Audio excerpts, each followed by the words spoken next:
Okay, so welcome back to the class of energy conservation and auditing. So last lecture we have discussed the maximum demand control and the load management, in which we have a approach of reactive power compensation. Then we have discussed the power factor improvement. Power factor improvement में हमने discuss किया कि कैसे हम power factor improvement करते हैं, कैसे कितने रेटिंग का कैपेसिटर लगेगा, तो वो सारे कैलकुलेशंस ये सब डिस्कस किए थे हमने। और फिर क्या क्या बेनिफिट्स हैं अगर हम पावर फैक्टर इम्प्रूवमेंट करते हैं कैपेसिटर्स के थ्रू, तो उसके क्या क्या बेनिफिट हैं, थ्योरेटिकली भी बेनिफिट्स क्या हैं और कॉस्ट बेनिफिट अगर देखें इन टर्म्स वो भी हमारे क्या क्या हैं, तो उसको हम एक बार क्विकली फिर से डिस्कस कर लेंगे। Okay, so the advantage of power factor improvement by capacitor addition. The reactive component of the network is reduced, and so also the total current in the system of the source. तो reactive component reduce होगा, total current basically अगर power factor हमारा ज़्यादा होगा तो reduce होगा, power losses भी कम होंगी। तो second point यही है, I square losses will be reduced, और voltage level आपका जो है load into वो increase हो जाएगा। ठीक है, और फिर लास्ट पॉइंट जो था हमने देखा था कि loading on the source generator and transformer will be reduced. देखा था लास्ट एक न्यूमेरिकल एग्जांपल देखा था, तो उसमें कि हमारा अगर पावर फैक्टर हम इम्प्रूव करते हैं तो एक लोडिंग पर्टिकुलर लोडिंग जो है वो कुछ मान लो हमने देखा था 75% से 60% करीब हो गया था लोडिंग, तो एक पर्टिकुलर इंस्ट्रूमेंट पे जैसे जनरेटर पे या ट्रांसफार्मर पे हमारी लोडिंग परसेंटेज लोडिंग कम हो रही है, तो उससे क्या होता है कैपेसिटी उसकी बढ़ती है, आगे अगर ज़रूरत हो तो हम उसको कहीं और भी यूज़ कर सकते हैं। तो ये एक अच्छा इसमें हमारा एडवांटेज है। कॉस्ट बेनिफिट, कॉस्ट के टर्म में देखें तो रिडक्शन रिड्यूस्ड के वी मैक्सिमम डिमांड, तो उसका जो चार्ज है यूटिलिटी बिल्स है वो हमारा कम हो जाएगा। बाकी डिस्ट्रीब्यूशन लॉसेस जो किलोवाट आवर जो एनर्जी आती है हमारी वो भी कम होगी सीधे। Better voltage and motor terminal है, improve performance of motor, motor terminal में वोल्टेज हमारा अच्छा होगा तो मोटर का परफॉर्मेंस भी अच्छा रहेगा। बाकी power factor, low power factor का जो पेनल्टी होता है वो हमारा एलिमिनेट होगा सीधे सीधे। तो बाकी सिस्टम फैसिलिटी जो भी बाकी चीज़ें हैं, ट्रांसफार्मर, केबल, स्विच गियर, इसमें सब पे लोड हमारा रिड्यूस होगा, या तो हम कम कैपेसिटी के भी यूज़ कर सकते हैं या फिर हम एक कैपेसिटी हमारी रिजर्व रह सकती है, ऑप्शनल है। ठीक है, तो ये सारे बेनिफिट्स हैं।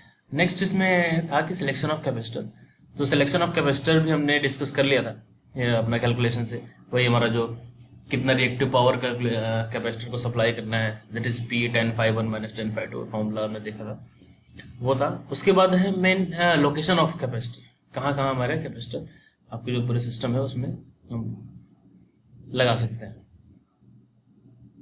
तो ये तो आपका हो गया जो हमने डिस्कस किया था कि साइज सिलेक्शन ऑफ कैपेसिटर, जैसे केवी रेटिंग के हिसाब से हमें कैपेसिटर के साइज करना है। ठीक है, नेक्स्ट है लोकेशन ऑफ कैपेसिटर। तो प्राइमरी पर्पस जो है कैपेसिटर का क्या है, capacitor to reduce the maximum demand. ठीक है, तो जनरली हम कैपेसिटर ज़्यादातर जो लोड एंड होंगे, जहाँ पे लोड एंड होंगे वहाँ ही प्रेफर करेंगे कैपेसिटर्स का लोकेशन जो है। ठीक है, लोड एंड पे हमें एक जैसे कि यहाँ सबसे पहला अगर हम देखें तो C1A ये पोजीशन है कैपेसिटर का एक, ठीक है, मोटर के पास एकदम लोड एंड में। एक यहाँ पे है C1B, एक ये C1C। ठीक है, इन तीनों जो लोकेशन है ये तीनों ज़्यादातर लोड एंड में है, बिल्कुल मोटर के पास। तो ये स्मॉलेस्ट जो सेगमेंट है वहाँ पे हमारा कन्फाइन रहेगा, इसका KVR जो भी इसका है उतने में ही कन्फाइन रहेगा। ठीक है, तो वो उतने का पावर लॉस जो भी लोड मोटर लेगा, करंट लेगा, उसको रिड्यूस करेगा, in term power loss reduce करेगा, मोटर का टर्मिनल वोल्टेज भी बढ़ाएगा। इन तीनों स्विचेस, इन तीनों जो लोकेशंस है इसमें फ़ायदा क्या है, इनमें हमें अलग से ये कैपेसिटर को ऑपरेट करने के स्विच की ज़रूरत नहीं है। वो मोटर का स्टार्टर जो है उससे उसके थ्रू वो ऑपरेट हो सकता है, या फिर सर्किट ब्रेकर जैसे थर्ड जो दोनों हैं, बाकी दोनों C1A और C1B, इसमें वो मोटर के स्टार्टर से उसका स्विचिंग हो सकती है।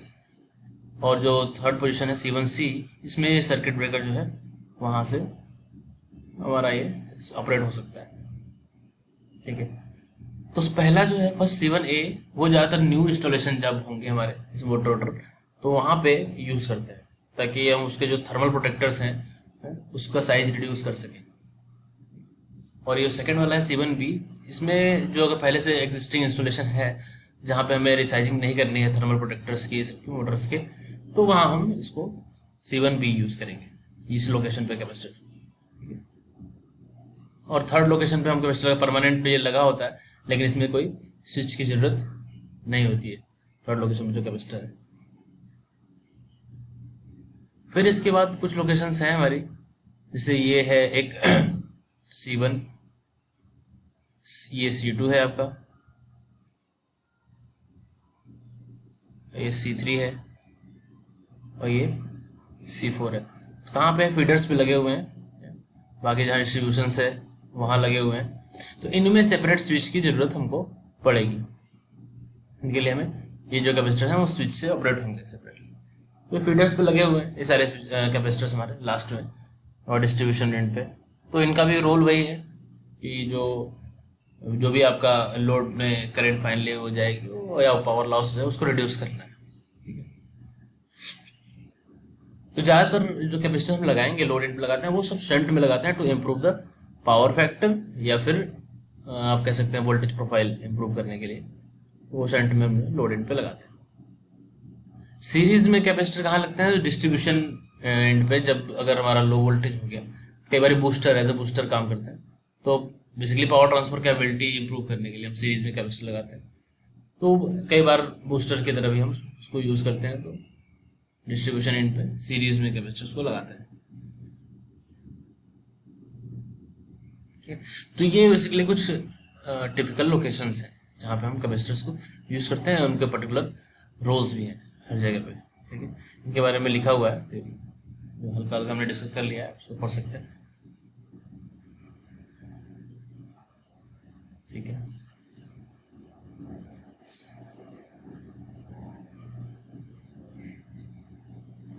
बाकी कैपेसिटर्स अदर लोड्स में क्या है, अदर लोड्स में से ये तो ये मोटर लोड हो गया, अदर में से इंडक्शन फर्नेस हो गया, आपका इंडक्शन हीटर हो गया, वेल्डिंग, आर्क वेल्डिंग ट्रांसफार्मर्स है, यहाँ पे भी कैपेसिटर्स हम यूज़ करते हैं। तो capacitors normally supplied with the control gear for the application of induction furnace and induction heating furnace.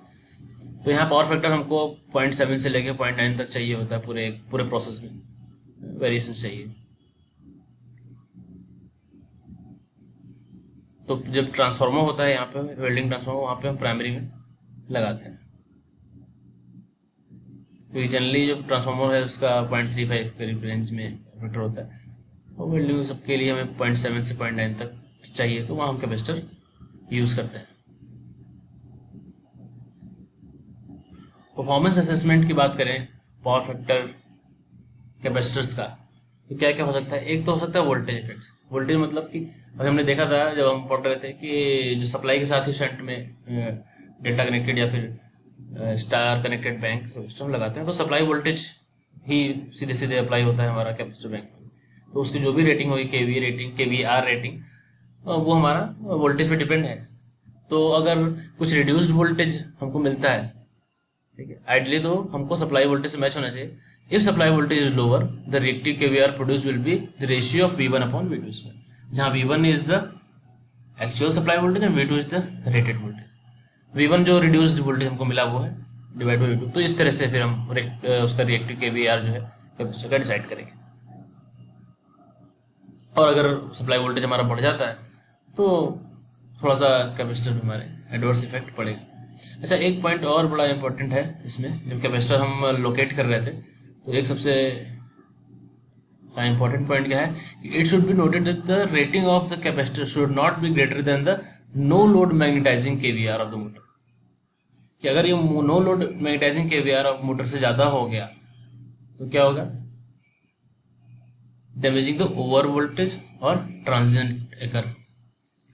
तो एक चीज़ हमें ध्यान देना कि कैपेसिटर की जो भी रेटिंग है वो नो लोड मैग्नेटाइजिंग KVR जो है मोटर का उससे ज़्यादा नहीं होनी चाहिए। ये चीज़ें हमें कैपेसिटर की रेटिंग डिसाइड करते टाइम ध्यान देनी है, ठीक है।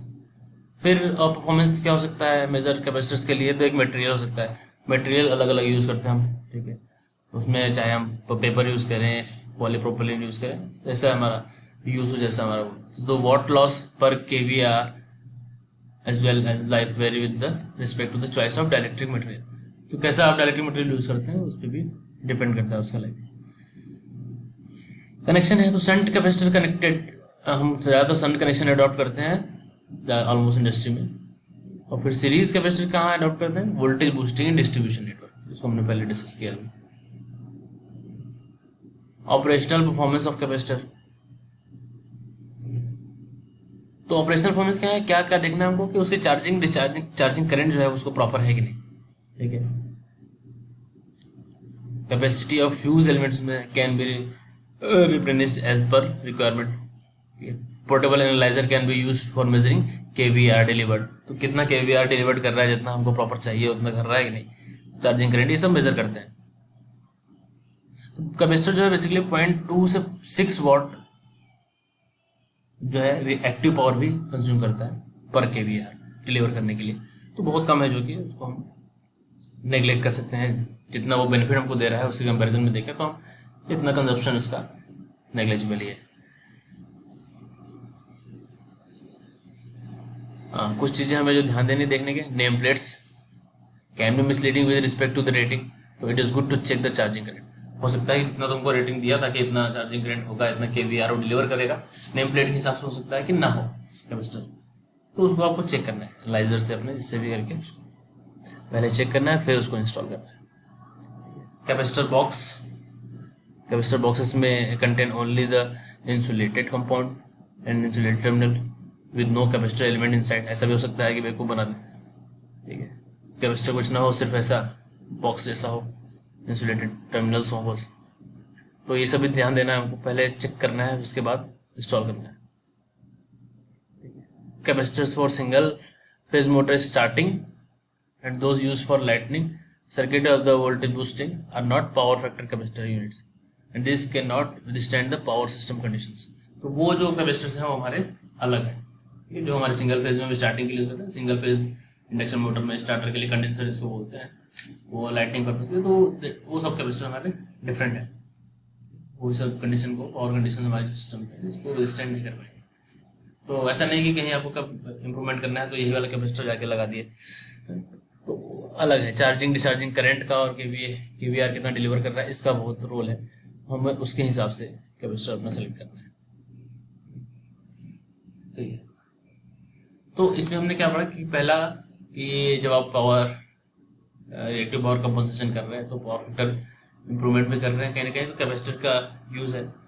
तो दो चीज़ें तीन चीज़ें आपको इसमें आनी चाहिए। पहला तो कैपेसिटर का साइजिंग, कितना कैपेसिटर चाहिए, कितना आपको पावर फैक्टर इंप्रूव करना है, तो उसके हिसाब से कितने kVAR रेटिंग जो है कैपेसिटर को डिलीवर करना है, उस हिसाब से कितने माइक्रोफैरड या पिकोफैरड का कैपेसिटर हमको चाहिए, वो सेलेक्ट करेंगे। और फिर उसके बाद डिफरेंट लोकेशंस हैं कैपेसिटर की, कि कहाँ कैपेसिटर लगाना चाहिए, ठीक है, कहाँ लगाने से क्या क्या फ़ायदे हैं, ये आपको पढ़ना है इसमें। और बाकी ओवरऑल एडवांटेज क्या है पावर फैक्टर इंप्रूवमेंट के, वो आपने देख ही लिया, वो पढ़ना है, वो बड़ा इंपॉर्टेंट है। कि 3-4 जो इलेक्ट्रिकल थ्योरेटिकल इंपॉर्टेंट हैं हमारे, और फिर कॉस्ट बेनिफिट, कॉस्ट के टर्म में अगर देखें तो डायरेक्टली या इनडायरेक्टली कहाँ से हमारा कॉस्ट बेनिफिट हो रहा है पावर फैक्टर इंप्रूवमेंट से, वो भी हमको एकदम टिप पे होना चाहिए। ये सारी चीज़ें बड़ा इंपॉर्टेंट है तुम्हारे एग्जाम पॉइंट ऑफ व्यू से भी, और ऐसे भी एक जनरल नॉलेज के लिए हमको पता होना चाहिए। लेकिन फिर उसके बाद उसमें लोकेशंस हो गए, उसके बाद क्या क्या परफॉर्मेंस इंडिसेस हैं तुम्हारे कैपेसिटर की, क्या क्या हमको चेक करना है, वो सारी चीज़ें भी उसमें देखनी। और फिर क्या क्या चीज़ें आपको मिसलीड कर सकती हैं, उसको भी इसमें ध्यान देना है कि हमारा कैपेसिटर प्रॉपर है कि नहीं जो हमें यूज़ करना है। आगे के टर्म में हम यही चीज़ें ट्रांसफार्मर का जो भी परफॉर्मेंस इंडिसेस होंगे, जैसे कैपेसिटर का पढ़ा हमने, तो ट्रांसफार्मर के भी इसी तरह से क्या क्या चीज़ें हैं, क्या क्या उसके परफॉर्मेंस, क्या क्या कैरेक्टरिस्टिक हैं जिसको हमको ध्यान देना है, हमको पढ़ना है, वो सारी चीज़ें आगे फिर हम जितने स्टूडेंट हैं उसको डिस्कस करेंगे। आगे फिर मोटर की बात करेंगे, फिर एनर्जी एफिशिएंट मोटर की बात करेंगे, फिर उसके बाद ये सारी इलेक्ट्रिकल सिस्टम है, उसके बाद ये सारा इंडस्ट्रियल सिस्टम के लिए भी हमको डिस्कस करना है। तो बेसिक्स ऑफ इंडस्ट्रियल सिस्टम, और फिर क्या efficiency, energy efficiency equipment use कर सकते हैं इंडस्ट्रियल सिस्टम।